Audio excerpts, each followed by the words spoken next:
Hey, yo, salut tout le monde, on se retrouve une nouvelle fois pour une nouvelle vidéo les amis, sur encore une rétro carte Spider-Man. Et bah oui, vous savez que je suis tout le temps là pour les Spider-Man, presque tout le temps. Et là c'est Tombstone, que je n'ai jamais eu en Marvel Legends, que j'ai connu très tardivement. En fait, j'ai vu la série, mais je savais pas que je le connaissais de la série. C'est juste en jouant sur je sais pas quel jeu, bref. Je m'égare, mais dans tous les cas, Tombstone, il est là. Beaucoup de trucs à dire. Il y a l'air d'avoir beaucoup de réutilisation, mais bien réutilisé. Bref, on va voir ce que ça donne. De toute façon, un paquet pas mal, une paire de mains alternatives, une tête, c'est ce qu'on aime. Petit texte, alors. Tombstone, un tueur à gages dangereux et aux honoraires élevés, affronte Spider-Man et d'autres héros de New York. Donc c'est une sorte de Luke Cage, on va dire, en version méchant et gris. Voilà, Luke Cage, monstre de Frankenstein. Toi, tu vas arrêter de tomber. Allez, c'est parti, on ouvre ça, let's go. Alors les amis, ça sera une review assez courte. Et en plus, je suis désolé, j'ai perdu un accessoire. Je sais plus où est-ce qu'il est, j'ai la flemme de le retrouver. Donc c'était un pied de biche, je vous montrerai une photo. Rien de spécial le pied de biche. En plus, c'est un peu petit et tout ça, franchement, rien de spécial, noir. Bref, c'est pas grave, on va continuer la review. Du coup, on a ce gros bonhomme. Donc Thompson, je sais plus comment il s'appelle. Bref, le mec qui a la peau dure comme Luke Cage, mais qui est gris comme un zombie. Donc vous voyez à peu près la figurine. Donc c'est un gros costaud, vous le voyez dans tous les cas, il est vraiment balèze. La tête est vraiment bien faite pour le coup. Du coup, il vient avec une tête alternative et une paire de mains alternatives, plus un accessoire que je n'ai plus. Donc vraiment, bon petit pack, c'est tout ce que je veux dans un pack. Et regardez-moi cette tête, elle est extrêmement bien faite. Là, il n'y a pas à dire, il nous régale. Vraiment, il nous régale. Vous avez une deuxième tête un peu plus expressif. Donc vraiment, ça nous régale vraiment de fou. Comme vous voyez, petit bémol, c'est un cou. Donc ça vient avec le cou. Ça, je suis pas fan parce qu'au fait, du coup, les articulations vont être très limitées. Vous voyez, vous pouvez pas faire grand chose. Même sur le côté, I'm guessing in ladies, non, ça fonctionne pas, vous voyez. 360 exorcistes, oui, comme d'habitude. Donc, paire de mains alternatives. Donc, vraiment, c'est vraiment alternatif parce que là, vous avez paire de poings, ok. Et après, vous avez une main ouverte et une main pistolet parce que c'est un gangster, lui. Donc, voilà, c'est cool. Ça permet de varier les plaisirs. Du coup, en termes d'articulation, on a, hop, les bras, ça monte pas plus haut, c'est dommage. Ah, si vous forcez un peu, non. Même si vous forcez un peu, ça sera pas possible. Ensuite, avant-bras, oui. Double articulation, oui. Articulation au niveau de la paume, oui. Là, vous pouvez pas l'articuler, mais là, il y a une articulation. Donc, au niveau du torse, c'est fini. C'est pour ça, moi, je vais essayer de faire plus souvent ça. Je sais pas si ça peut ruiner la figurine ou pas. Par exemple, mon Volvi. Donc, je lui ai enlevé ça. Je lui ai enlevé ça pour faire un peu plus des posings un peu plus naturels. Je sais pas si ça fonctionne, je sais pas si je vais le faire avec toutes mes figurines parce que là vous voyez, c'est pas la même couleur.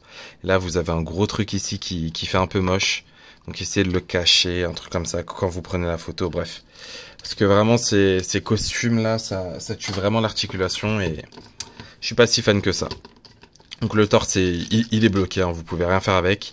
Donc là, ça fait pas du 90 degrés, mais presque. Avant-cuisse, oui. Double articulation, oui. Articulation au niveau des pieds, mais les pieds, ça bloque à cause du pantalon. Donc vous pouvez pas faire grand-chose avec. Ça va être dur à le faire poser si vous voulez vraiment prendre une pose style dynamique. Donc les poses classiques comme ça, là, ça va être très très dur. Parce que, voilà quoi, il est pas certain de ses appuis, quoi. Faudra un peu gruger.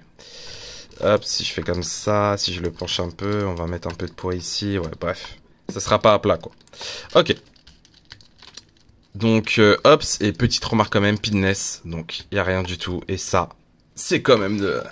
Faut quand même le signaler, hein, faut quand même le signaler. Donc on va pas perdre plus de temps, les amis, on va directement...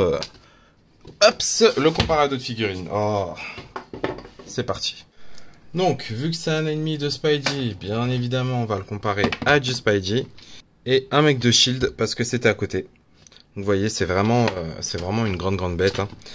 Je sais pas si c'est un nouveau body, parce que j'ai cru que c'était le body de Hammerhead. Hammerhead, ouais, je crois que c'est ça. Mais non, pas du tout. Il est beaucoup plus petit, et j'ai même cru que c'était ce body aussi, mais non plus. Donc, je pense vraiment que c'est un nouveau body, ou c'est un body que je connais pas.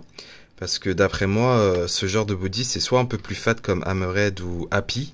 Mais là, j'ai pas de souvenir, vous me le direz en commentaire. De toute façon, en ce moment, j'étais trop au niveau des Marvel Legends parce que je collectionne plus trop ça. Enfin, Parce que je collectionne de moins en moins les Marvel Legends, donc je vois ailleurs et du coup je perds mes connaissances. Mais du coup voilà. Hop, ensuite on a, hop là, Itadori et Jean. Donc voilà, hop. Imaginez qu'il y a un pied de biche ici. Hein. Normalement, c'était prévu que je mette un pied de biche. De toute façon, vous le verrez en photo. Et là. D'ailleurs, le pied de biche, je sais pas, mais d'après mes souvenirs, ça tenait pas tant que ça. Si vous mettez un pistolet et que vous mettez un pied de biche après, ça élargit le trou. Donc attention. Voilà. Ok, on va conclure. De toute façon, je peux pas lui faire prendre une pause si dynamique que ça. Vous verrez à la fin de la vidéo. Je suis désolé. On va un peu baisser, c'était un peu clair. Je suis désolé, mais j'ai essayé de faire des scènes, mais c'était un peu dur. Bah, ça remet clair, c'est génial. C'était un peu dur à faire. Vraiment, c'était un peu dur. Et je vous avoue, est-ce que je vous la recommande? Si vous êtes un fan de Spidey, oui. Si vous voulez un autre monsieur en costume, oui. Quoique oui ou non, parce que si vous enlevez la tête, vous avez plus de cou, donc vous pouvez même pas mettre une tête alternative. Donc c'est à vous de voir, hein. Franchement, c'est à vous de voir. Honnêtement, si vraiment je serais honnête, je ne vous la conseillerais pas. Parce que elle reste quand même cool. Il y a quand même une tête alternative, des mains alternatives et un accessoire. Mais je la trouve très limitée en termes d'articulation et de possibilité de swapping, quoi. Changer de tête et de main pour avoir quelqu'un d'autre, ça va être compliqué. Donc à vous de voir, mais ça reste quand même une bonne figurine. Mis à part ça, ça reste quand même une bonne figurine. C'est vraiment l'articulation qui pêche pour moi, qui est vraiment le trait où là je me dis ah je l'aurais pas acheté si j'avais su. J'aurais peut-être attendu des soldes. Du coup, voilà. Donc, à vous de voir comme d'habitude. C'est vous et vos goûts. Moi, je vous la conseille si vous êtes un fan de Spidey comme d'habitude. Si vous n'êtes pas fan de l'univers ou pas fan du truc, le perso va pas vous intéresser, ça c'est sûr. Passez votre chemin. Voilà. Sur ce, merci beaucoup d'avoir regardé cette vidéo. N'oubliez pas le petit pouce bleu qui fait toujours plaisir. Si vous avez encore plus aimé et que vous n'êtes pas abonné, abonnez-vous. Ça mange pas de pain. Je retourne vous faire des reviews. Bonne collection à vous. Ciao, ciao.